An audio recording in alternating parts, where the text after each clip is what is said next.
Halo, selamat datang para pejuang CPNS. Kembali lagi bersama saya Uni di channel Uni Kreatif.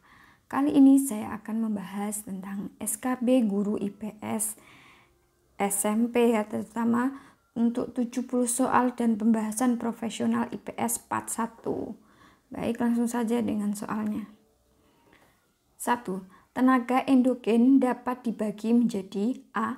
Tektonisme dan vulkanisme, B. Vulkanisme dan gempa bumi, C. Tektonisme dan gempa bumi, D. Vulkanisme seisme, E. Vulkanisme, tektonisme, dan gempa bumi. Jadi jawabannya adalah E. Vulkanisme, tektonisme, dan gempa bumi. Berikut penjelasannya. Tenaga endogen adalah tenaga yang berasal dari dalam bumi yang menghasilkan relief dan muka bumi. Tenaga endogen dibagi menjadi 3, yaitu tektonisme, vulkanisme, dan gempa bumi. Soal selanjutnya.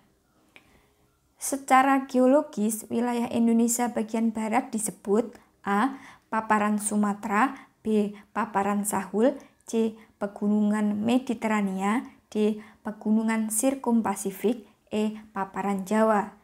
Jadi jawabannya adalah C.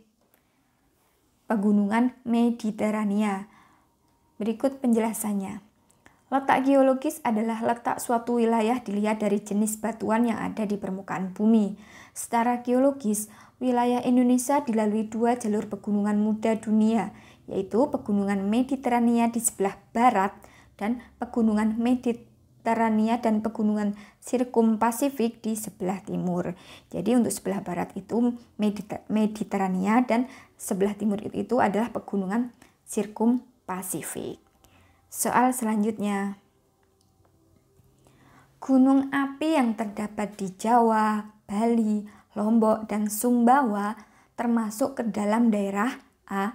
Dangkalan Banda, B. Dangkalan Sunda, C. Dangkalan Sahul, D. Daerah Indonesia Tengah, E. Daerah Halmahera. Jadi jawabannya adalah C. Dangkalan Sahul.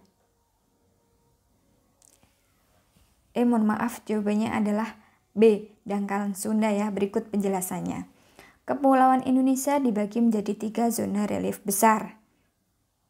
1. Dangkalan Sunda terdiri dari Sumatera, Jawa, Madura, Bali, dan Kalimantan.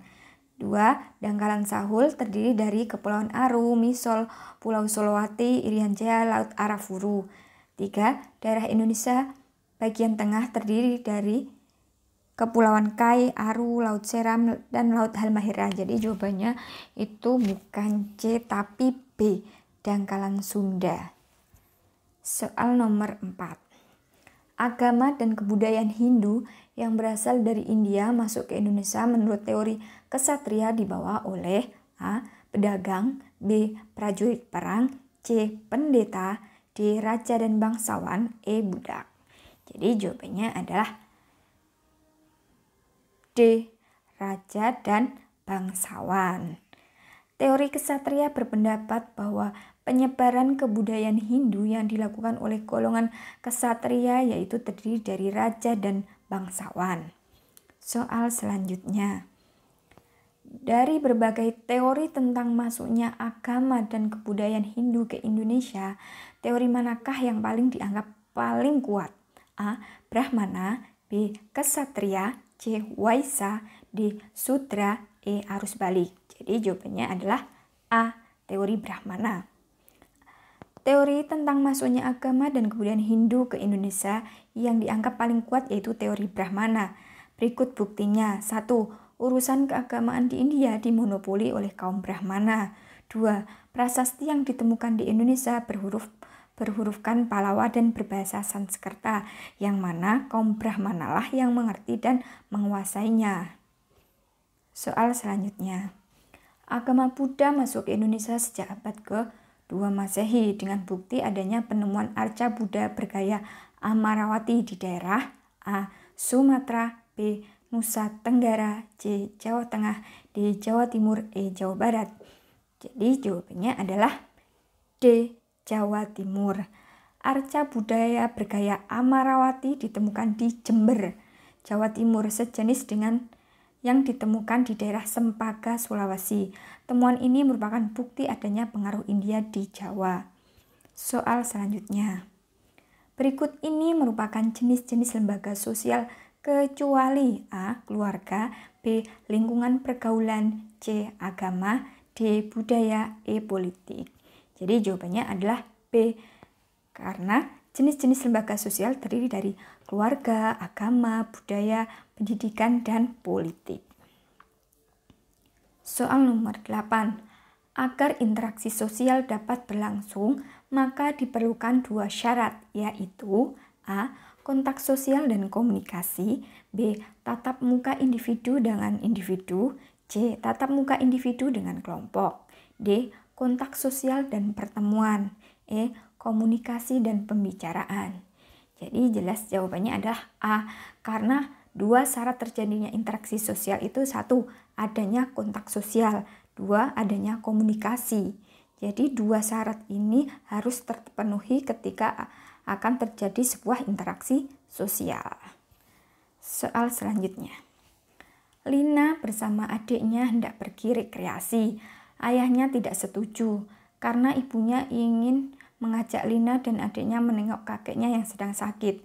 Keadaan semacam ini akan menyebabkan terjadinya interaksi sosial yang sifatnya A. Asosiatif, B. Disosiatif, C. Akomodasi, D. Toleransi, E. Kompromi. Jadi jawabannya adalah B.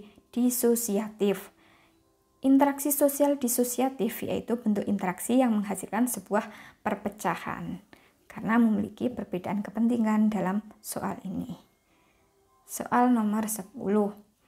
Proses di mana manusia saling berinteraksi, saling pengaruh-mempengaruhi dalam pikiran dan tindakan disebut dengan A. Komunikasi, B.